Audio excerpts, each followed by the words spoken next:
주께서 이르시되 나는 부활이요 생명이니 나를 믿는 자는 죽어도 살겠고 무릇 살아서 나를 믿는 자는 영원히 죽지 아니하리라.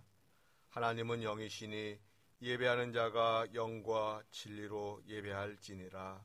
아멘.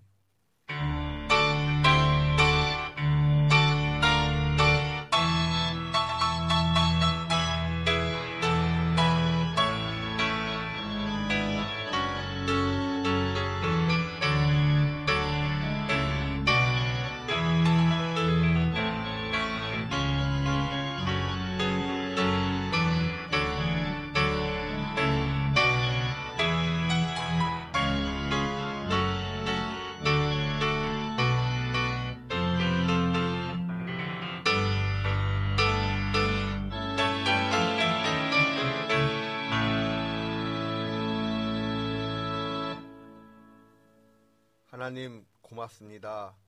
예수님을 이 땅에 보내시어 우리의 죄를 십자가에서 용서해 주시고 우리를 의롭다 하시기 위하여 예수 그리스도를 사망 권세로부터 다시 살려내신 은혜를 감사드립니다. 하나님, 주일은 예수님의 부활을 기념하는 날입니다. 매 주일이 주님의 부활을 기념하며 기뻐하는 주일 되기를 원합니다. 주일 예배를 통하여 하나님께 찬양과 존귀와 영광을 올려드리기 원하오니 우리가 올려드리는 예배를 기쁘게 받아 주시옵소서. 예수 그리스도의 이름으로 기원하옵나이다. 아멘. 성시교독은 67번입니다.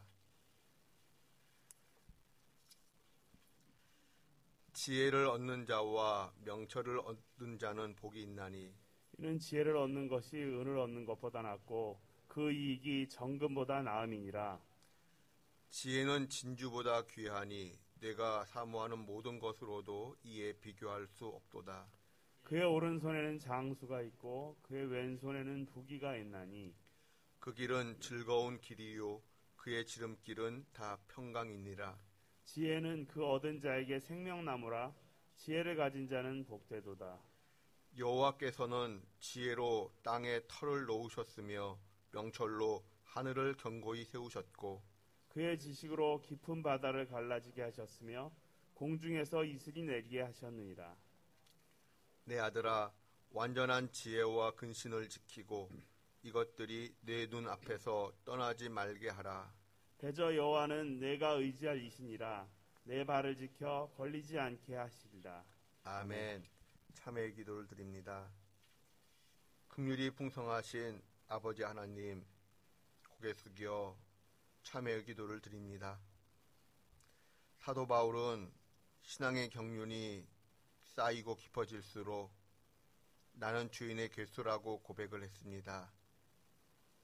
그런데 저희들은 신앙의 경륜이 쌓여갈수록 잘난 의인처럼 말하고 행동했습니다.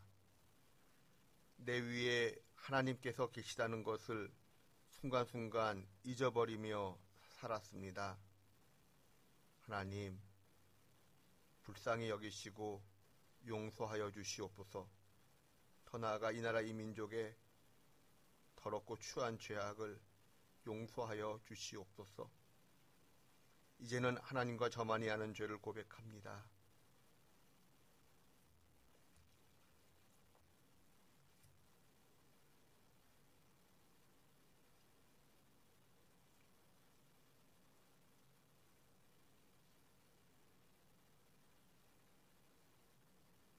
너희는 옷을 찢지 말고 마음을 찢고 너희 하나님 여호와께로 돌아올지어다.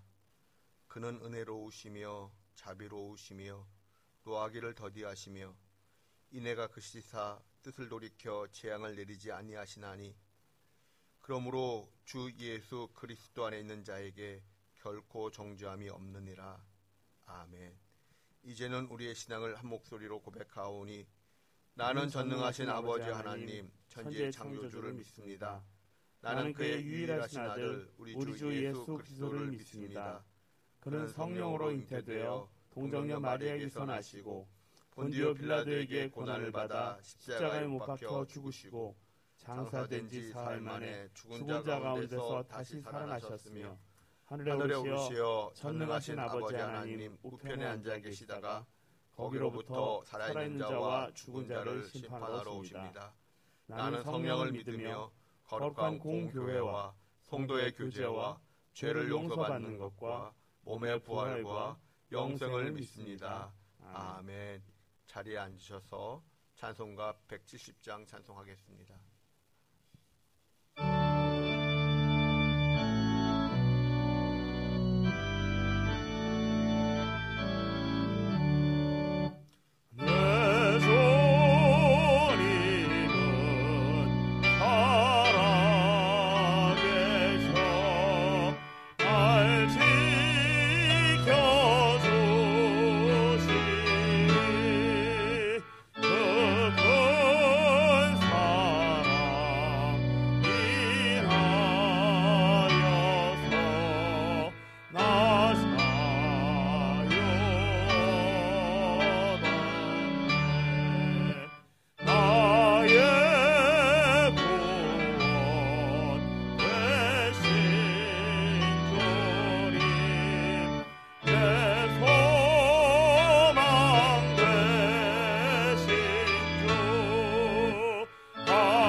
세상 만물의 주임 되시는 하나님 아버지, 오늘도 귀한 주의 날을 허락하시어 저희들을 찬양과 경배의 자리로 불러주시니 감사드립니다.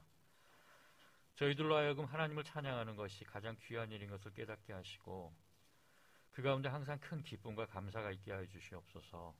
이 시간 저희들을 만나주시고 상심한 육신과 심령이 있다면 회복되는 은혜를 누리게 하여 주시옵소서. 혹시나 저희 가운데 끊지 못한 죄로 인해 고통당하는 자가 있다면 회개하는 결단을 통해 죄에서 깨끗이 씻겨지게 하시옵소서. 어김없이 아름다운 봄날을 허락하심을 감사드립니다. 활짝 핀 꽃들과 나뭇가지에 돋아나는 새순들을 보면서 하루속히 저희들의 일상도 회복될 수 있기를 간절히 바라고 원합니다. 마음껏 찬양하고 서로서로 손을 잡고 함께 차를 나누고 소리내서 웃던 일상들이 이제는 너무나 낯설게 느껴집니다.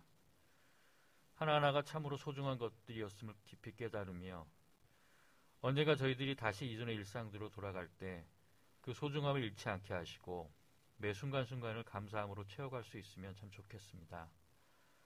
그날이 속히 오게 도와주시옵소서. 이 땅의 교회들을 위해 기도합니다. 세상의 빛으로 소금으로 교회를 부르셨음을 생각합니다. 저희들에게 하나님의 선하시고 온전하신 뜻을 전해내는 사명이 있음을 또한 생각합니다. 비록 세상은 저희들을 향하여 비난하고 손가락질하기도 하지만 그럼에도 불구하고 세상을 품고 세상을 더 사랑하고 세상의 본이 되는 교회로 또 그런 성도들로 세워주시옵소서. 이 나라를 위해 기도합니다. 정의가 바로 서는 나라, 올바른 가치관이 존중받는 나라가 되게 하시옵소서. 소외되고 힘없고 약한 사람들을 돌아보고 나눔과 배려가 있는 나라가 되게 하시옵소서. 다음 세대 젊은이들이 꿈과 희망을 키워갈 수 있는 나라가 되게 하시옵소서.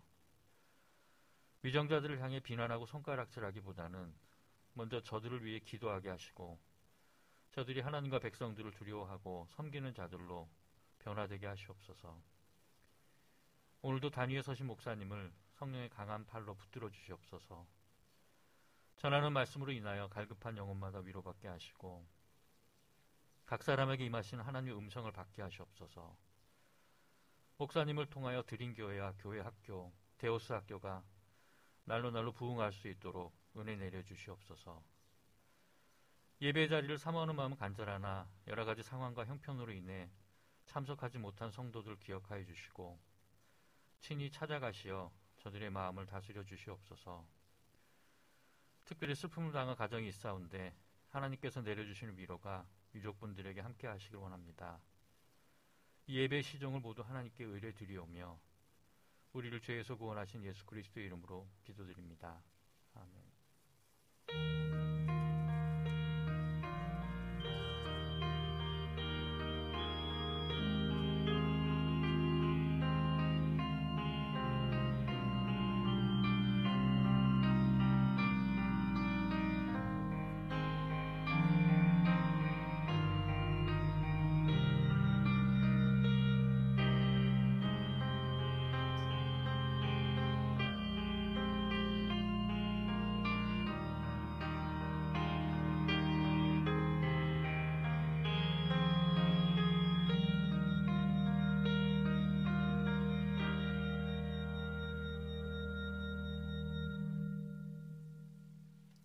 하나님의 말씀은 누가복음 24장 44절에서 48절입니다. 누가복음 24장 44절에서 48절 말씀을 교독하겠습니다.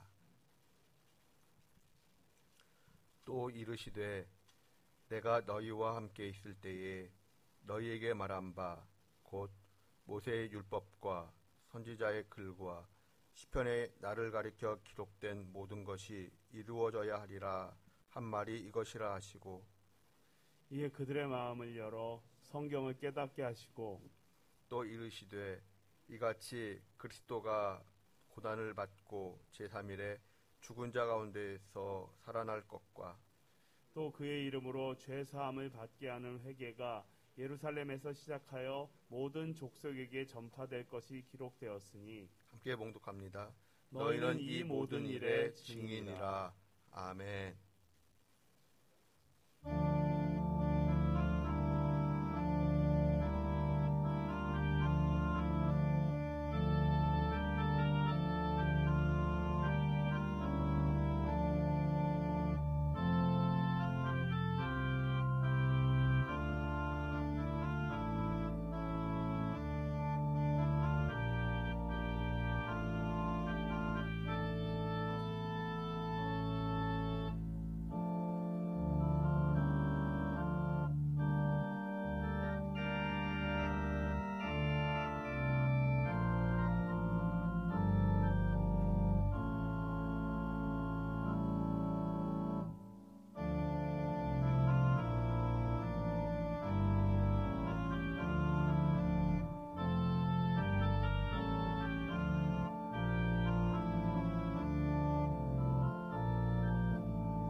누가복음과 사도행전의 저자인 누가는 어떤 사람이었을까요?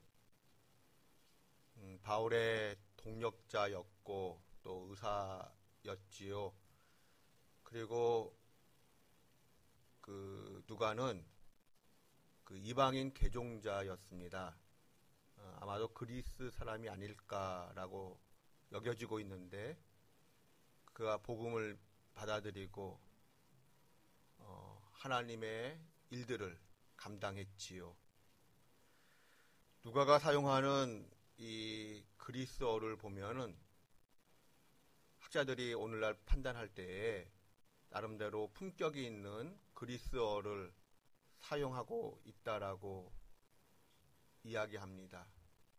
그만큼 어느 정도 배웠다는 것을, 배운 자의 글이라는 것을 이야기하는 것이지요.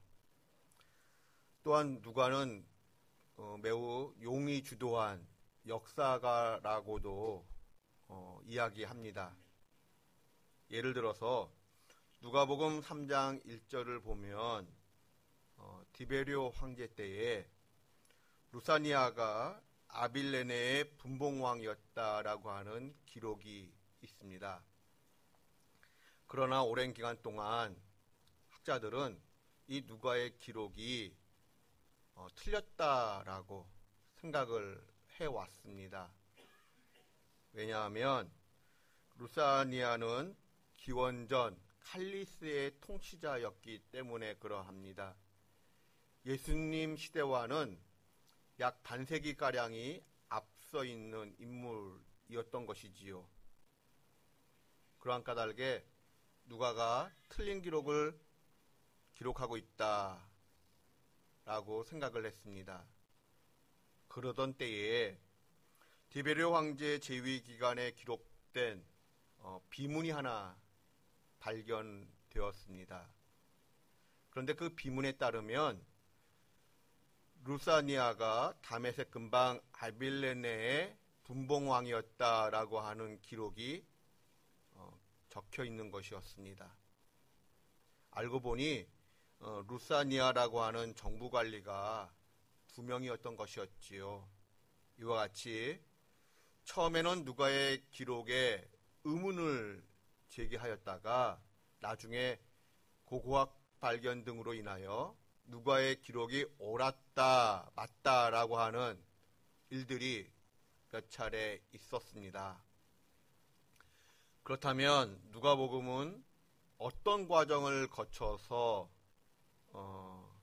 기록되었는지 누가복음의 서문을 다 함께 봉독합니다. 우리 중에 이루어진 사실에 대하여 처음부터 말씀의 목격자 되고 일꾼된 자들의 전하여 준 그대로 내력을 저술하려고 붓을 든 사람이 많은지라.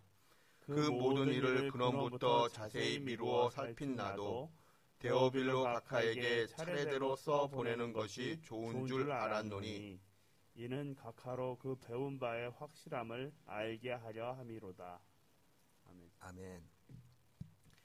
예수님과 거의 동시대를 살았던 사람들, 그들이 경험한 역사적 사실이 있었습니다. 그 역사적 사실을 목격한 사람들, 그들이 전해준 이야기를 기록으로 남기고자 붓을 든 사람들이 많았습니다.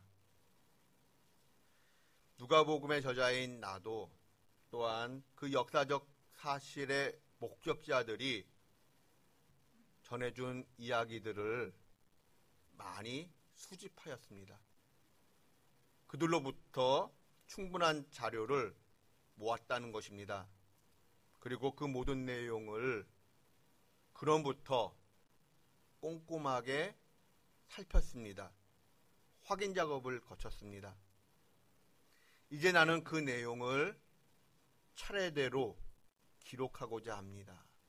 그리하여 데오빌로 각하가 지금 알고 있는 내용이 결코 거짓이 아님을 확증하고자 합니다.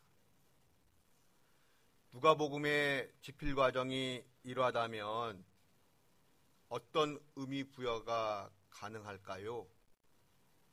복음서는 허무맹랑한 창작 동화나 공상 소설이 아니다라는 것입니다. 누가복음의 저자가 누가복음에 이어서 쓴 사도행전을 보면 23장, 24장에 베릭스 각하, 26장에는 베스도 각하라는 호칭이 나옵니다. 베릭스 각하, 베스도 각하가 나오는 사도행전의 이 전후 맥락을 이야기할 때, 고려할 때 누가복음의 수신자 데오빌로 각하는 베릭스 각하, 베스도 각하와 같이 귀족계층의 통치자였다라는 것을 생각하게 됩니다. 그러므로 더욱 세심하게 자료를 수집하였고 검토 과정을 거쳤을 것입니다. 동시대를 살고 있는 통치자에게, 매우 높은 사람에게 예수님을 변증한다라는 이름으로 잘못된 정보를 알려준다면 예수님을 보호하기는커녕 감옥에 갇히게 될지도 모릅니다. 그만큼 누가는 그 복음서를 사실적으로 신뢰할 수 있게끔 기록하고 있다라는 것을 의미하는 것입니다. 마찬가지로 마태복음, 마가복음, 요한복음도 누가복음과 비슷한 과정을 거쳐서 기록되었습니다. 그렇다면 질문을 가져봅니다. 예를 들어 예수님의 부활 이야기를 기록함에 있어서 4개의 복음서가 조금씩 다 다릅니다. 사람들 가운데는 그것을 핑계 삼아 복음서가 지어낸 이야기다라고 주장을 하기도 합니다. 하지만 학자들의 이야기는 좀 다릅니다.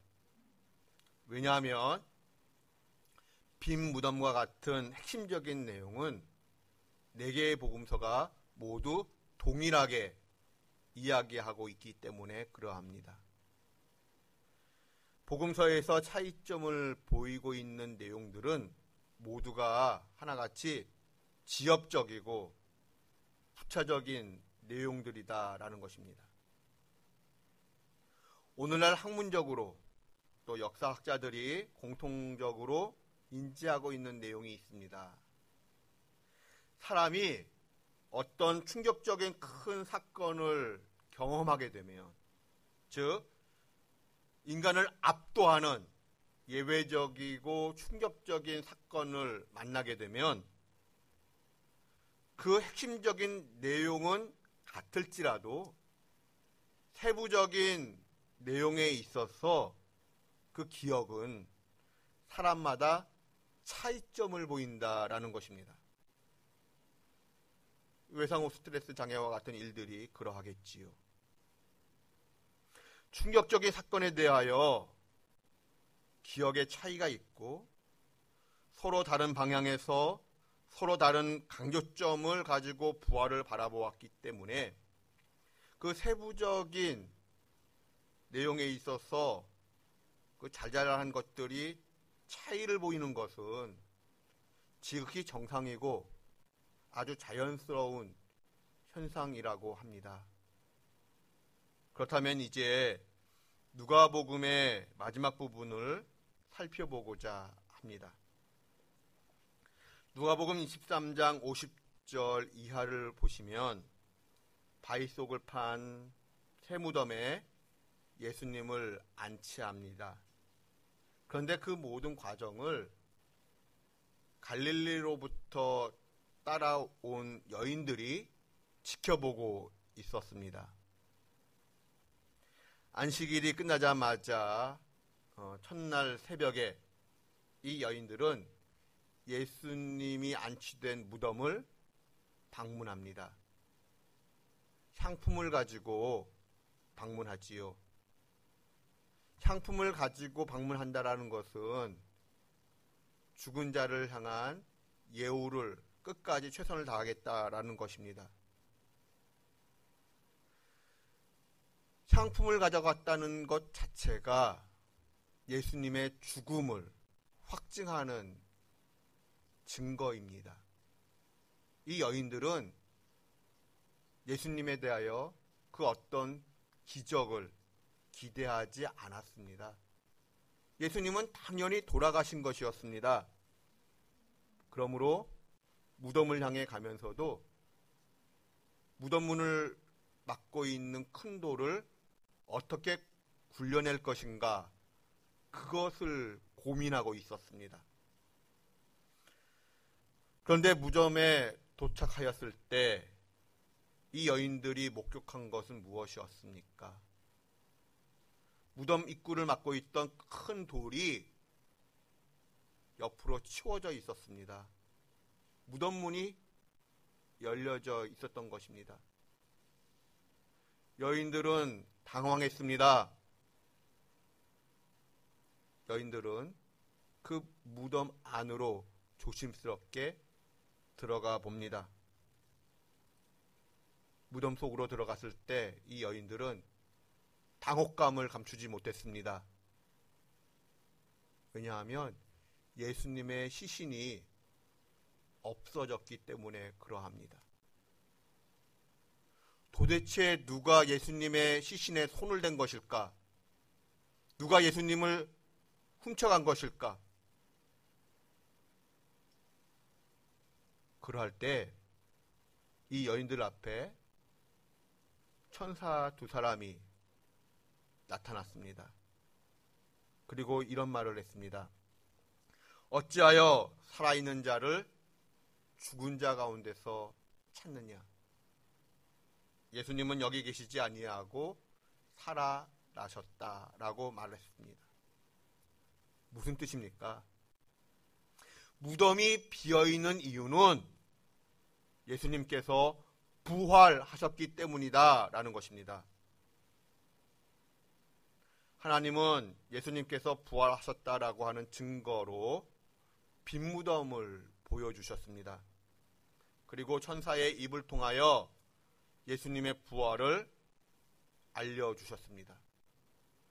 그럼에도 불구하고 하나님은 예수님의 부활을 무엇으로 증명하고자 하셨는가 하면 누가복음 24장 6절 7절을 다 함께 봉독합니다.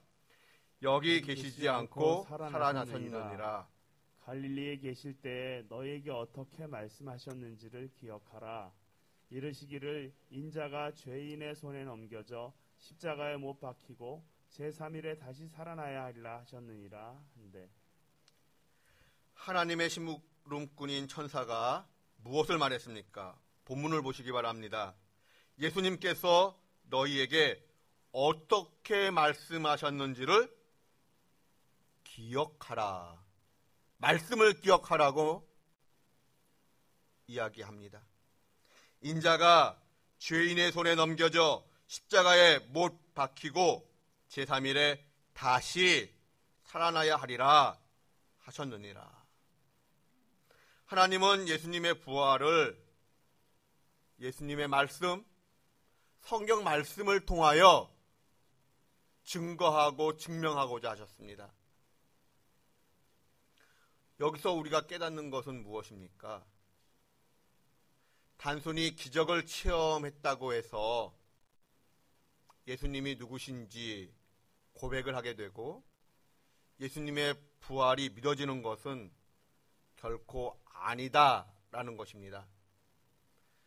믿음은 들음에서 나고 들음은 곧 그리스도의 말씀으로 말미암는다라고 했습니다.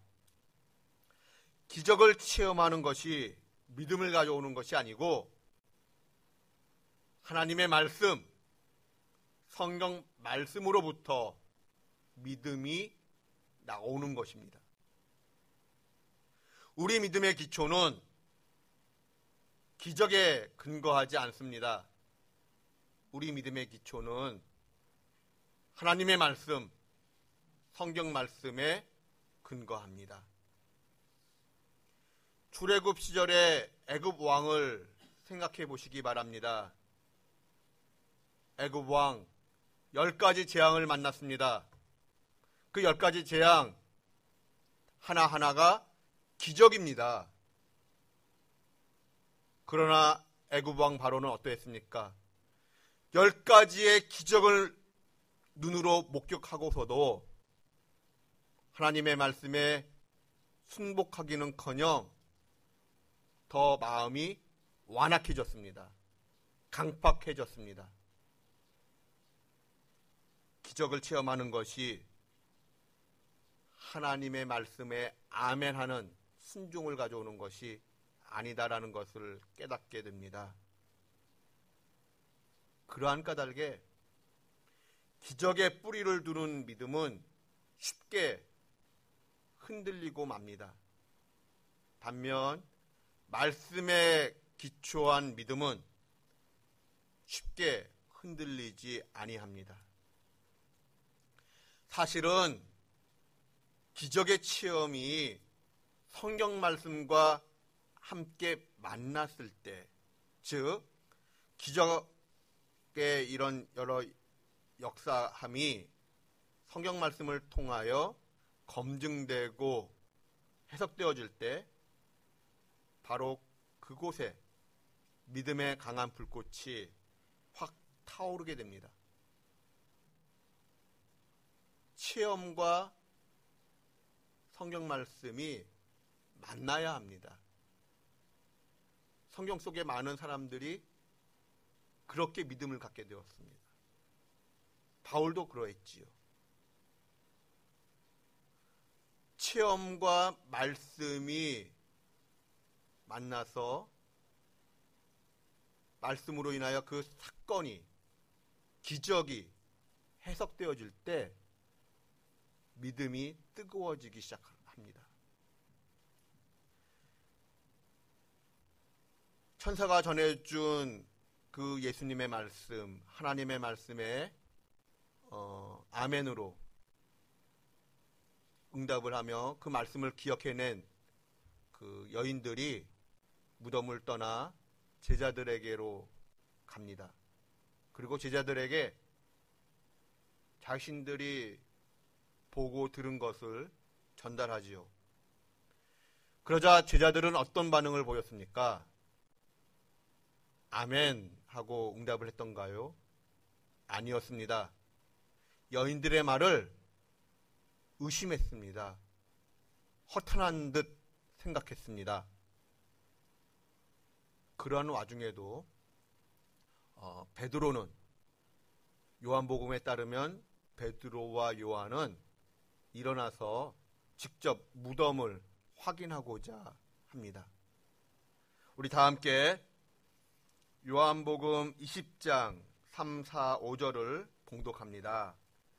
베드로와 그 다른 제자가 나가서 무덤으로 갈새 둘이 같이 다름질하더니 그 다른 제자가 베드로보다 더 빨리 달려가서 먼저 무덤에 이르러 구부려 세마포 놓인 것을 보았으나 들어가지는 아니하였더니. 여인들의 이야기를 듣고 베드로와 요한은 무덤을 향해 달려갑니다. 그런데 요한이 먼저 무덤에 도착을 했지요. 그러나 어떤 이유인지는 모르나 요한은 머뭇거립니다. 무덤 안을 들어가지 못하고 있습니다.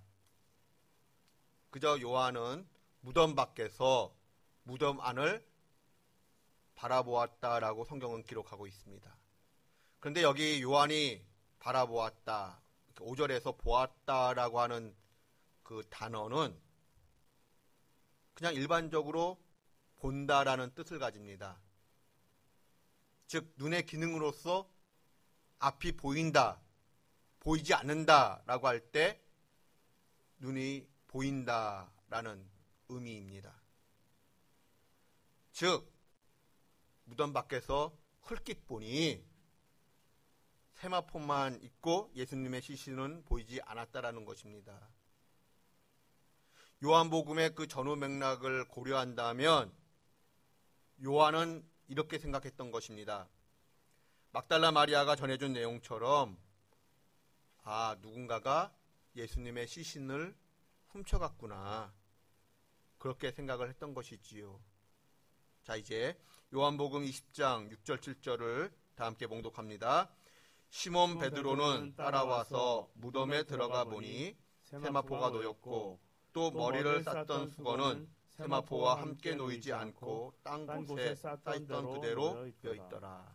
아멘. 이제 베드로가 도착을 합니다. 베드로는 약간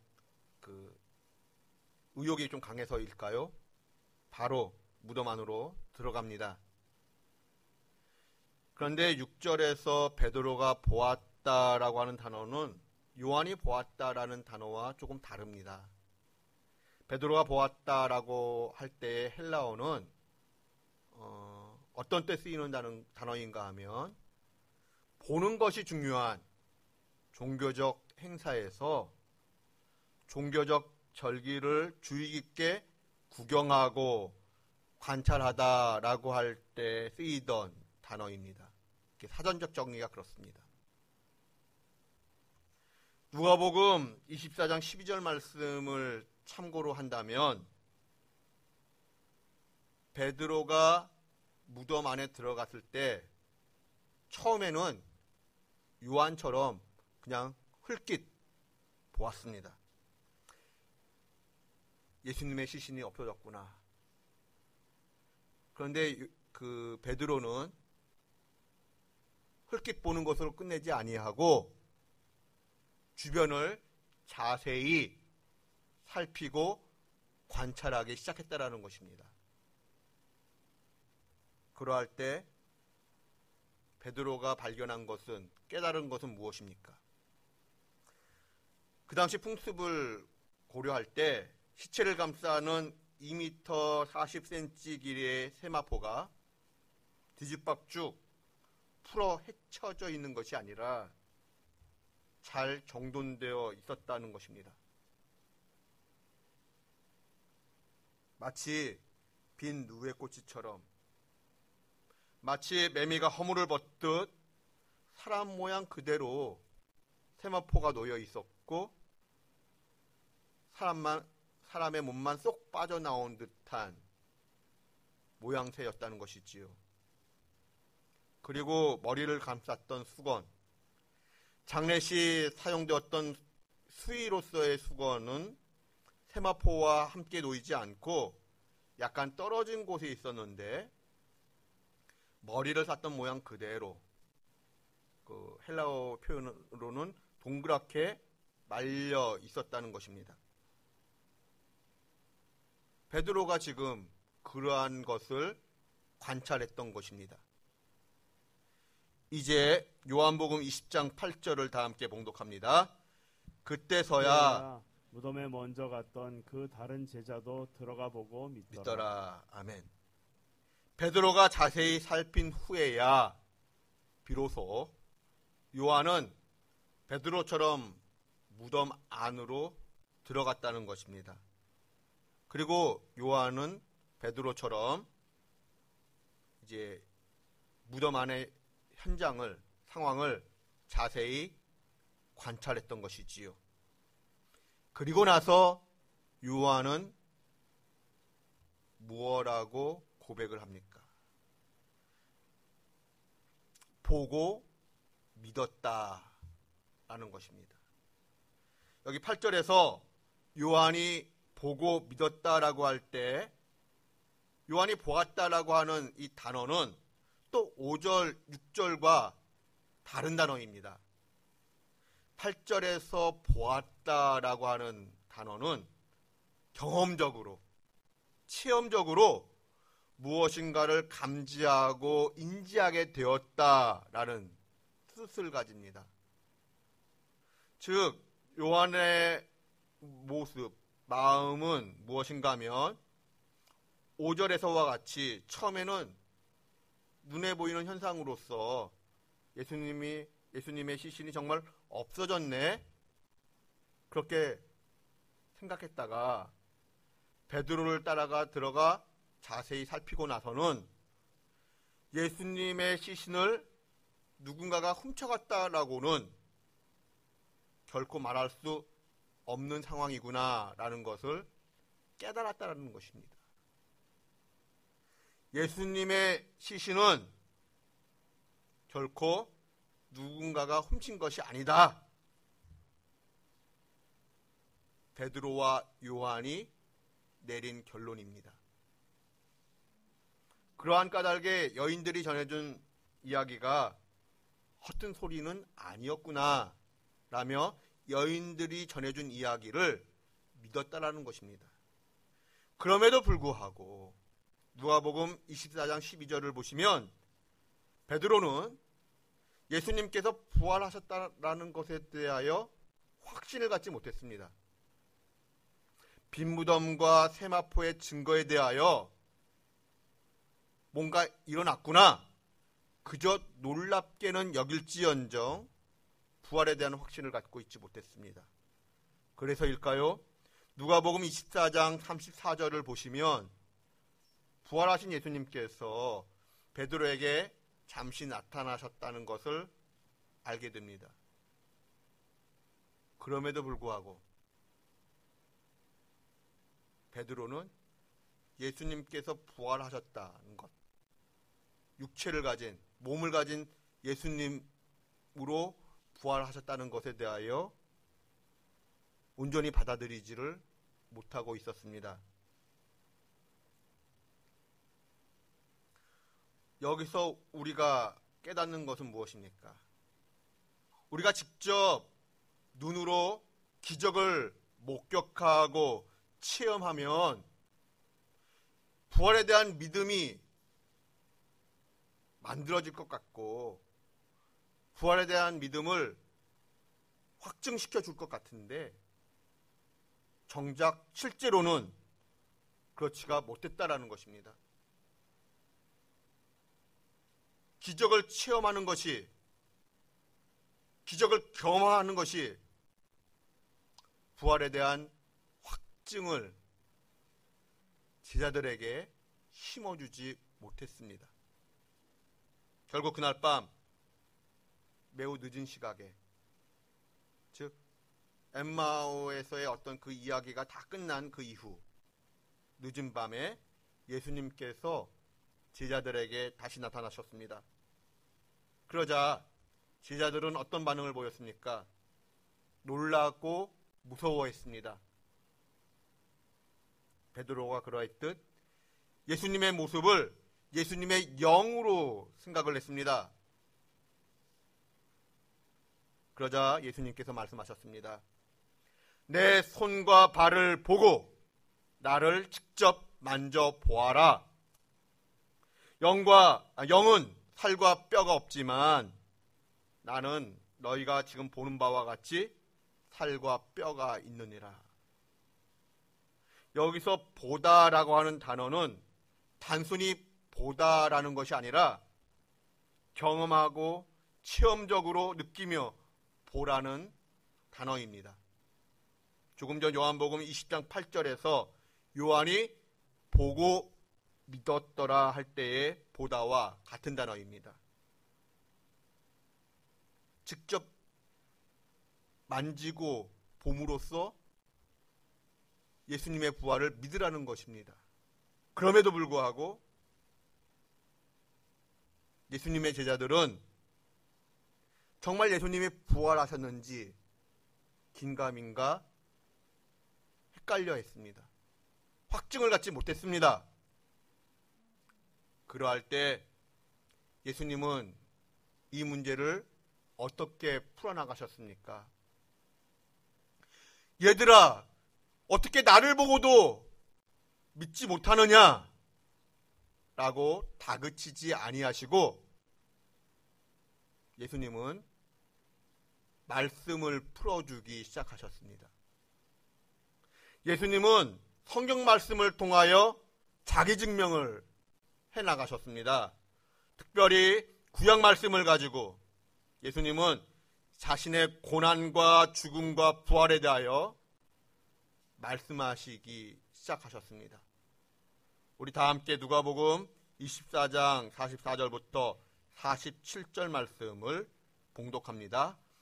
또 이르시되 내가 너희와 함께 있을 때에 너희에게 말한 바 곧 모세의 율법과 선지자의 글과 시편에 나를 가리켜 기록된 모든 것이 이루어져야 하리라 한 말이 이것이라 하시고, 이에 그들의 마음을 열어 성경을 깨닫게 하시고 또 이르시되, 이같이 그리스도가 고난을 받고 제3일에 죽은 자 가운데서 살아날 것과 또 그의 이름으로 죄 사함을 받게 하는 회개가 예루살렘에서 시작하여 모든 족속에게 전파될 것이 기록되었으니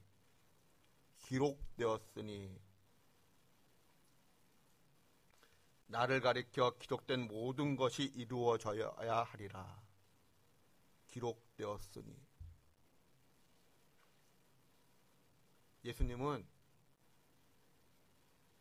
예수님의 그 삶과 부활을, 구약의 말씀을 하나하나 풀어주심으로써 예수님의 부활을 증명하고자 하셨습니다.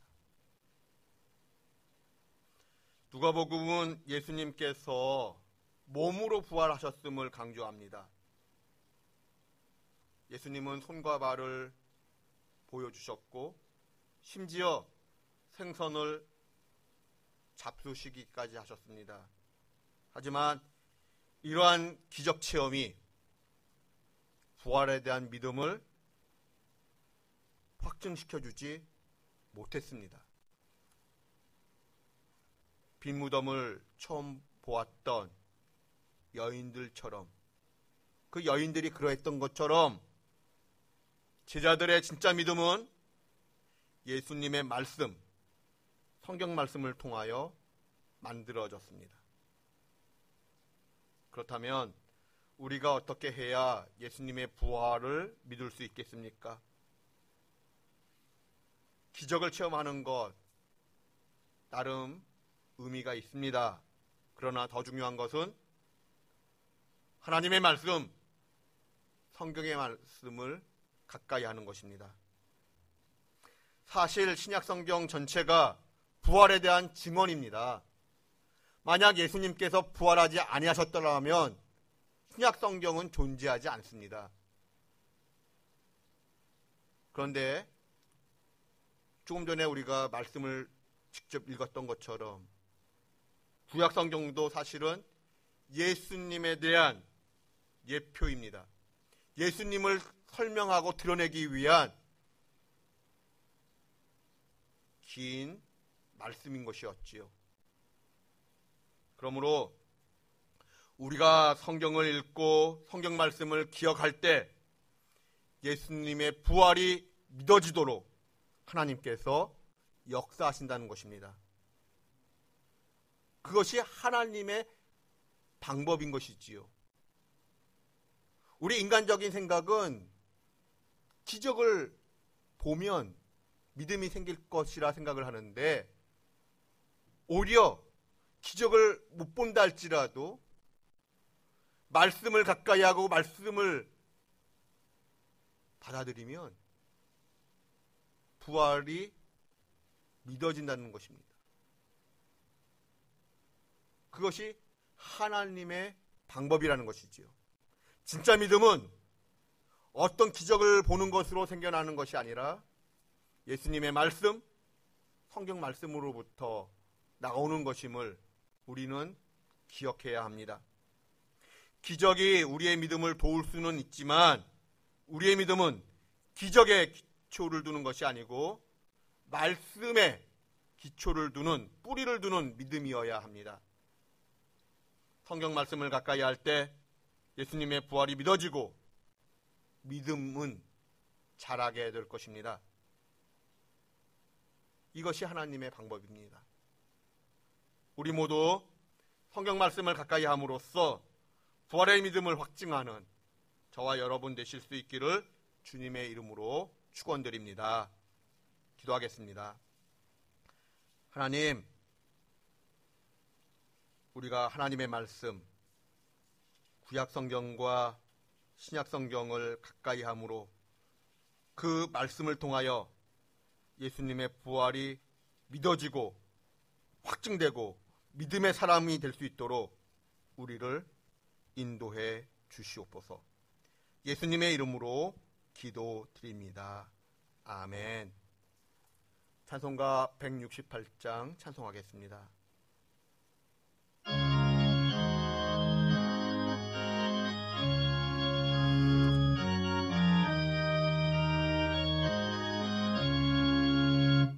하늘의 찬송이 들리던 그날, 새야기 가득한 그날 밤에 동정녀 몸에서 탄생한 주님, 우리를 구하러 오신 예수, 살아서 사랑, 죽어서 구원, 묻혀서 내 죄를 감당하사 부활로 우리를 구하신 예수, 다시 오시리 영광의 그날, 갈보리 산으로 끌려가시사 십자가 위에서 죽으신 날, 가시관 쓰시고 피 흘리시사 우리를 구하신 구주 예수, 살아서 사랑, 죽어서 구원, 묻혀서 내 죄를 담당하사 부활로 우리를 구하신 예수, 다시 오시리 영광의 그날, 공산의 주 홀로 묻히신 그날, 고난을 이기고 쉬신 그날,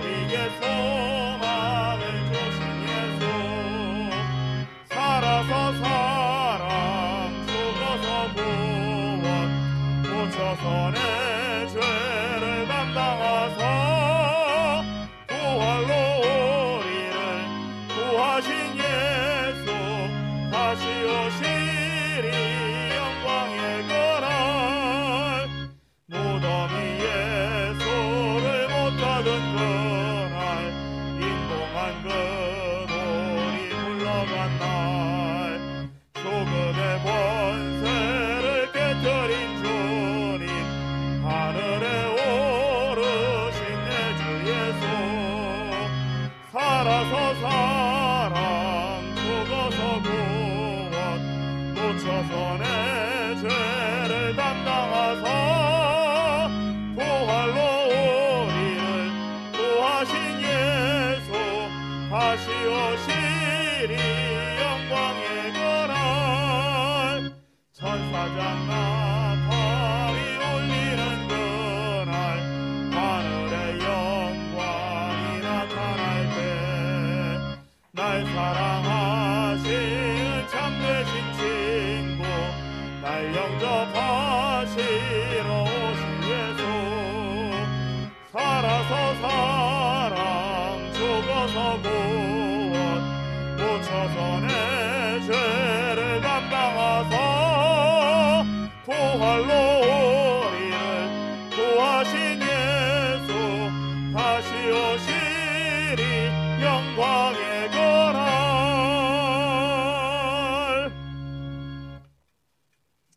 봉헌의 시간 갖겠습니다.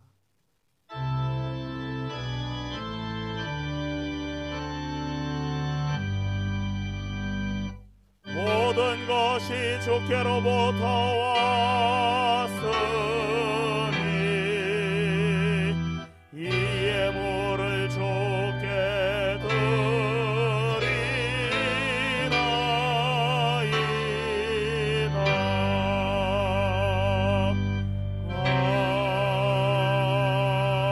아멘.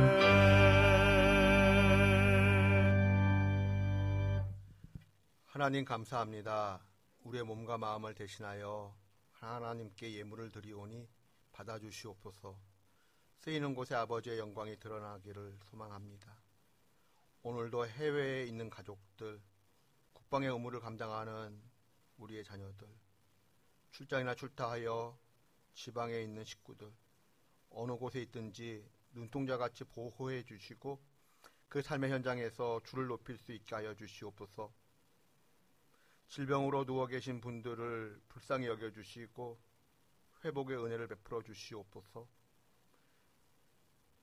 가족을 돌보는 우리 드림의 권속들 하나님 지치지 않게 하여 주시고 건강 잃지 않도록 또한 더불어 은혜를 베풀어 주시옵소서. 슬픔을 당한 가정이 있습니다. 위로해 주시고 하나님께서 함께 하여 주시옵소서. 또한 얼마 전 슬픔을 당한 이후로 믿음으로 모든 슬픔을 이겨내고자 애쓰는 하나님의 사람도 있습니다. 하나님 함께 해주셔서 그 모든 슬픔을 믿음으로 견디고 이길 수 있도록 힘주시고 은혜 베풀어 주시기를 구합니다. 하나님 또 우리에게 생명의 은혜를 베풀어 주시옵소서. 잉태하는 은혜를 주신 것 감사하며 또한 잉태를 기다리고 소망하는 가정들이 있습니다. 육적으로 영적으로 새 생명을 잉태하고 낳는 놀라운 복을 하나님 우리 드림의 권속들에게 허락해 주시옵소서. 우리에게 생명 주심을 감사드리며 예수님의 이름으로 봉헌 기도드리옵나이다. 아멘. 예, 자리에 앉아 주시기 바랍니다.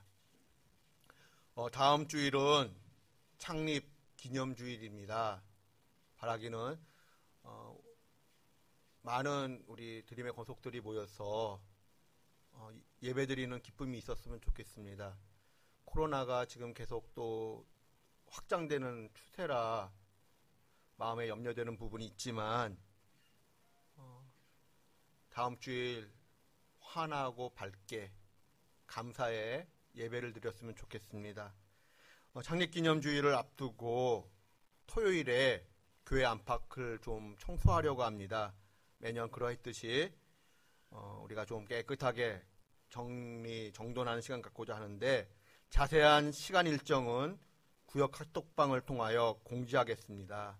토요일에 많이 나오셔서 함께 동참해 주시기를 부탁드립니다. 나머지 광고는 주보를 참고해 주십시오. 찬송가 167장 찬송하겠습니다.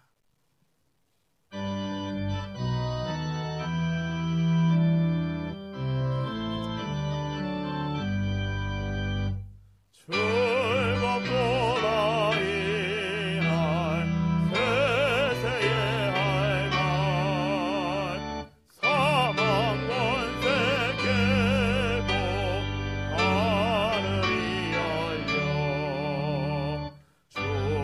자가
우리 주 예수 그리스도의 은혜와 하나님의 사랑과 성령의 교제가 예배당과 가정에서 드리는 주일 예배를 통하여 흔들리지 않는 믿음을, 부활의 신앙을 고백하는 드림의 권속들 한 분 한 분의 삶과 가정과 일터 위에 우리 조국 대한민국의 미래와 번영, 특별히 북녘의 지하교회 성도들 위에, 그리고 선교사님들과 그 사역 위에 지금부터 영원까지 늘 함께 하시기를 간절히 축원하옵나이다.